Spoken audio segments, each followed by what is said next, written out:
now we have gone from all the other aspects of the different panels to hybrid warfare. What is it? And having defined what it is, what can we do about it? We as Sweden, we as Europe, we as NATO, we as a company, we as a nation, we as an individual. There are different levels of responses, obviously. There was a fine panel again. One of the panelists were the military um, chief of staff. I forgot her exact title now, but she's one of the experts on this, on hybrid warfare in Sweden. But there was also an academic, Minna Ålander, whom I found very interesting because she has studied this from her knowledge. She's Finnish born of Russian perspectives, including Russian threat perceptions. So, in the end of the discussion now, she was the one warning that as serious as we have to take this threat, however we define it, we shouldn't overstate the threat either. Meaning that we shouldn't underestimate the capabilities that are growing in responses and in some cases even counter moves, countermeasures, given the combined resources of the West.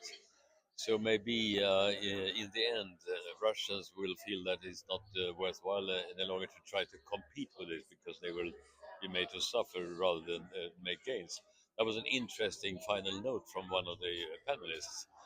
Other than that, I think the panelists were in agreement that the modern hybrid threat it takes defining what it is really.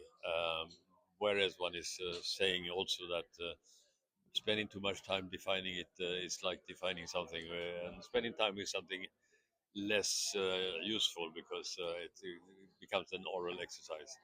In this particular case, we are defining it mainly, and the core of it is as distinct from lethal military warfare, as distinct from normal peacetime.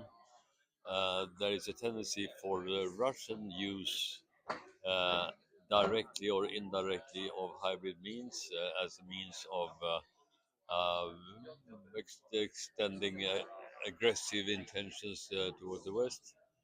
Um, we are seeing that it can be very useful. The problem being for anyone deploying it is that it's a question of attribution because by definition, if hybrid warfare basically intends to destabilize the country that you're directed it against, and there you have a definition between hybrid warfare in general and more open warfare with non-military means like cyber, for example, but which can be openly and manifestly harmful in a direct physical defense sense. So the discussion here is somehow swaying between some extremes in definition, but there is a real awareness, and so the general testified that we have to spend 24/7 in our defenses on this, having defined this as a means of aggression that also blurs the distinction between war and peace, which is a deliberate intention by the aggressor, because it tends to exactly that tends to destabilize.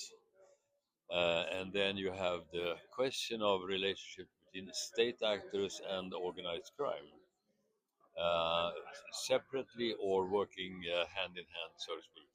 The deployment of links to organized crime and links perhaps between semi-independent hacking groups, which are vaguely connected to state actors and the organized crime entities, both having this common interest in destabilizing Western countries, which by definition are vulnerable because they are open the way other countries are not.